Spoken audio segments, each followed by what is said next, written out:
Assalamualaikum warahmatullahi wabarakatuh. Salam dan bahagia Bapak Ibu guru hebat. Saya akan memaparkan aksi nyata modul 1.1 tentang filosofis pendidikan menurut Ki Hajar Dewantara. Perkenalkan, kami Fitri Eko Pusanda, CGP Angkatan 11 dari Kabupaten Purworejo, Jawa Tengah. Selama mempelajari modul 1.1 mengenai filosofis pendidikan menurut Ki Hajar Dewantara, saya merasa pembelajaran selama ini yang saya terapkan di kelas masih terpusat pada guru. Sedangkan yang betul adalah pembelajaran di kelas itu harus terpusat kepada murid. Saya banyak belajar tentang pendidikan menurut Ki Hajar Dewantara melalui guru penggerak ini bersama instruktur, fasilitator, pengajar praktik, dan teman sejawat. Sehingga saya dapat memperbaiki pembelajaran yang telah saya lakukan. Pendidikan menurut Ki Hajar Dewantara bahwa guru diharapkan menuntun segala kodrat yang ada pada anak-anak agar mereka dapat mencapai keselamatan dan kebahagiaan yang setinggi-tingginya, baik sebagai manusia maupun sebagai anggota masyarakat. Ide dan gagasan yang timbul selama proses perubahan, yaitu mengubah metode pembelajaran yang dulunya teacher center ke student center dengan menerapkan nilai-nilai kolaboratif, kreatif, mandiri, dan berani, supaya siswa-siswa merasa merdeka untuk berpendapat, supaya berani, supaya mereka mendapatkan pembelajaran yang bermakna dan bahagia.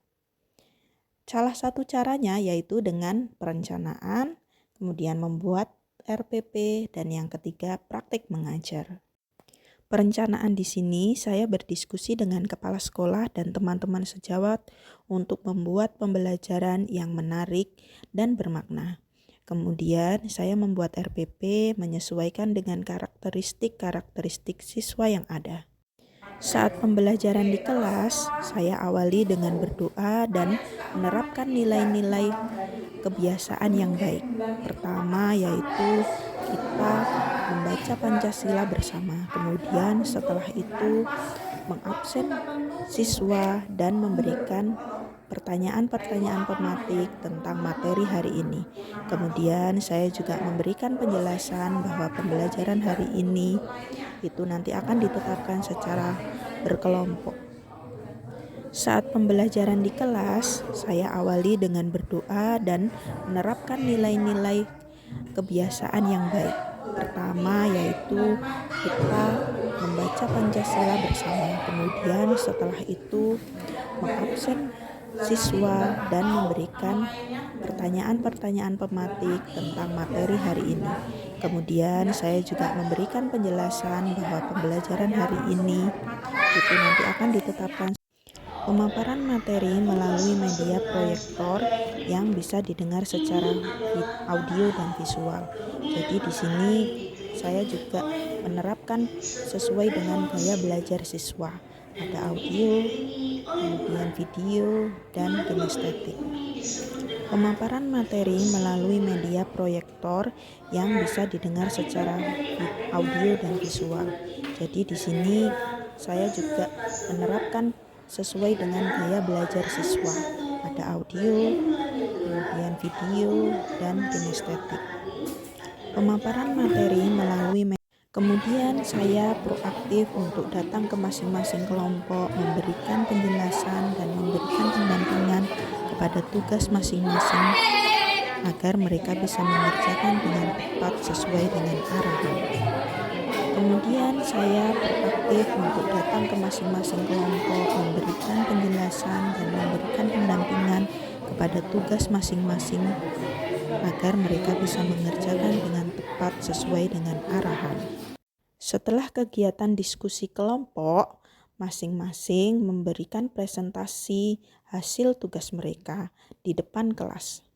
Kemudian saya juga memberikan penguatan kepada siswa agar mempertebal pemahaman siswa tentang materi yang sudah saya berikan dan menjelaskan tentang pekerjaan rumah yang harus dikerjakan. Setelah itu juga memberikan sedikit materi untuk hari esok. Saya juga melakukan kegiatan refleksi diri, di mana saya dalam pembelajaran pasti ada tantangan dan bagaimana mencari solusinya. Tantangan yang pertama yaitu masih ada siswa yang belum aktif dalam kelompok masing-masing. Kemudian tantangan yang kedua yaitu masih ada beberapa siswa yang belum berani untuk menyampaikan materi saat presentasi. Solusi yang saya berikan yang pertama yaitu melakukan bimbingan secara personal kepada siswa-siswa yang belum aktif. Kedua, membiasakan siswa untuk berani berbicara di depan kelas dan melatihnya setiap hari. Assalamualaikum warahmatullahi wabarakatuh. Saya Fahrul Ramadhani dari SD Negeri Kedondong. Saya akan mengomentari aksi nyata yang telah dilakukan oleh Bu Fitri Pusanda, CGP Angkatan 11 terkait proses pembelajaran yang sudah dilakukan di sekolah di SD Negeri Kedondong. Komentar saya terkait proses pembelajaran yang sudah dilakukan melalui aksi nyata tersebut sudah baik, sudah bagus. Bu Fitri sudah memberikan pembelajaran yang memfasilitasi peserta didik dengan gaya belajar yang berbeda-beda. Ada tiga gaya belajar untuk memfasilitasi peserta didik, mulai dari visual dan yang lainnya. Terlihat peserta didik bisa mengikuti proses pembelajaran dengan dibuat semacam kelompok-kelompok ketika proses pembelajaran yang disesuaikan dengan gaya belajarnya, sesuai dengan kelompoknya masing-masing. Terlihat juga peserta didik antusias dalam mengikuti proses pembelajaran karena peserta didik merasa terfasilitasi sesuai dengan gaya belajarnya, sesuai dengan kemampuannya. Jadi dengan proses pembelajaran yang berdiferensiasi tadi, peserta didik menjadi lebih mudah dalam mempelajari terkait materi fase-fase bulan yang disampaikan oleh Bu Fitri Pusanda. Mungkin itu saja yang bisa saya sampaikan, saya komentari. Untuk depannya semoga semakin sukses, semakin baik. Terima kasih.